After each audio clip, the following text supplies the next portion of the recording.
नमस्कार सर्वांना, हाऊसवाईफ मराठी या चॅनलवर तुमचं स्वागत आहे। मी आज बनवणार आहे भेंडीची भाजी। भेंडीची भाजी बनवण्यासाठी मी पाव किलो भेंडी घेतली व एक टोमॅटो घेतला। भेंडीच्या मी बारीक बारीक असे फोडी तयार करून घेतल्या। बारीक भेंडी चिरून घेतली।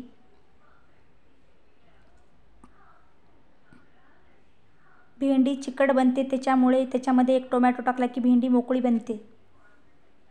टोमॅटो मी बारीक चिरून घेतला। भेंडी बनवण्यासाठी लागणारं साहित्य 2-4 हिरव्या मिरच्या, लसूण, भेंडी, कोथिंबीर, मोहरी, मीठ आणि हळद। टोमॅटो बारीक चिरला। पातेल्यामध्ये सर्व टाकून मिक्स करून घ्यायचं।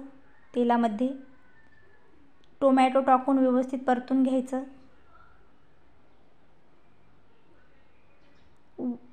व्यवस्थित भाजल्यानंतर त्याच्यामध्ये भेंडी टाकायची चिरलेली। तेलामध्ये व्यवस्थित भाजून घ्यायची भेंडी। भेंडी वाफेने शिजते।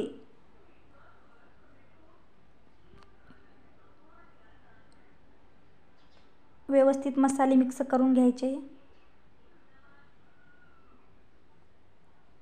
टोमॅटोने भेंडी चिकट बनत नाही, मोकळी बनते।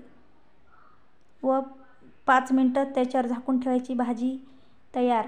तुम्हाला भाजी आवडली असेल तर लाईक, शेअर, सबस्क्राईब नक्की करा। माझा व्हिडिओ बघितल्याबद्दल